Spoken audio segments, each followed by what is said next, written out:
이물질로부터 내 몸을 보호할 때 일어나는 면역 반응 중 해롭지 않은 것에 대해 과민한 면역 반응을 보이는 것을 알레르기라고 하는데요. 이때 원인 물질이 식품인 경우를 식품 알레르기라고 합니다.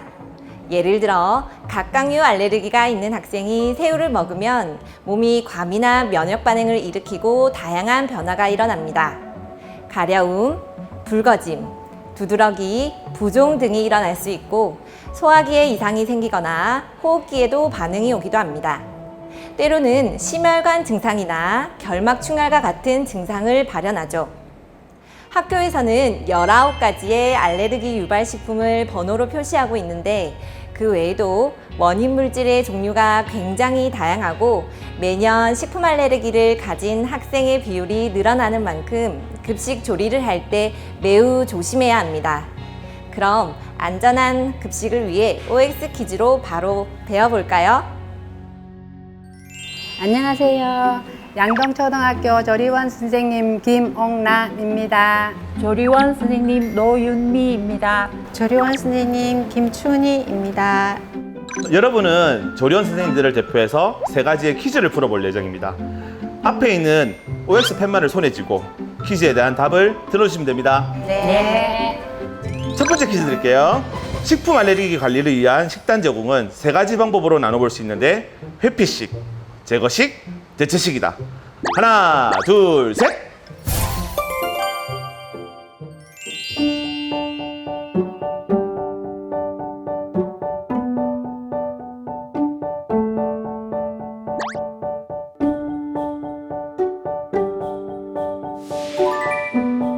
첫째, 회피식은 화면에서 보였던 것처럼 원인 식품이 포함된 식단의 섭취를 제한하는 방식입니다.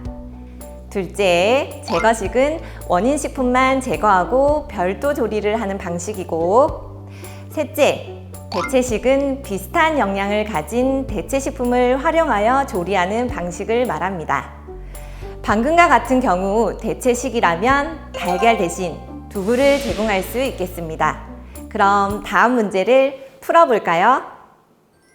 급식 메뉴에 알레르기 유발 식품이 있어 대체식을 준비할 때는 기존 식당을 모두 조리한 후 따로 알레르기 유발 식품을 조리한다. 하나, 둘, 셋!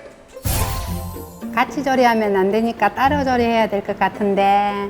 그건 맞는 말인데 원인식품이 조리기구에 먼저 접촉이 되면 안 되니까 X가 정답일 것 같아요.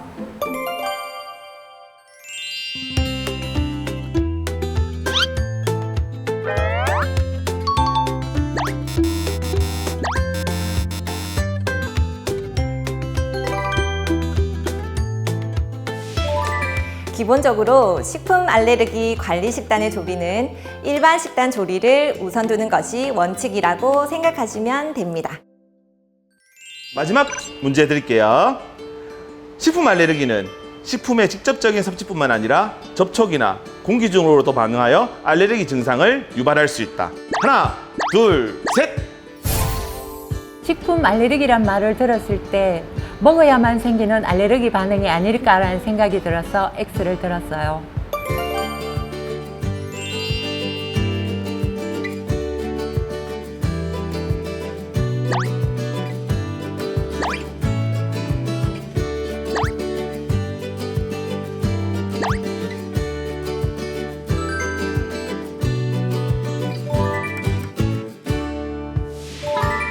식품 알레르기는 접촉과 공기로도 반응하여 알레르기 증상을 유발할 수 있기 때문에 조리도구와 배식도구는 별도로 사용해 주어야 합니다. 지금까지 조리원 선생님들이 유의해야 할 상황들을 지켜보았는데요. 이와 같은 식품 알레르기 관리를 통해 학생들의 건강한 성장을 지원하고 안전한 학교 급식을 운영할 수 있습니다. 그런데 식품 알레르기 증상 중에 생명을 위협할 수 있는 심각한 증상인 아나필락시스가 있는데요. 아나필락시스에 대해 조금 더 알아보겠습니다. 제 앞에는 다양한 식품 알레르기 유발 물질들이 있습니다. 이를 섭취하게 되면 심각한 경우 아나필락시스와 같은 응급 상황에 놓일 수도 있는데요.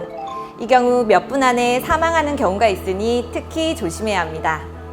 제일 먼저 119에 신고를 하고 구급차를 불러야 합니다.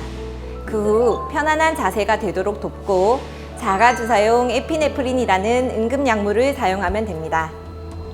지금까지 식품 알레르기 교육이 진행되었습니다. 유익한 시간 되셨나요?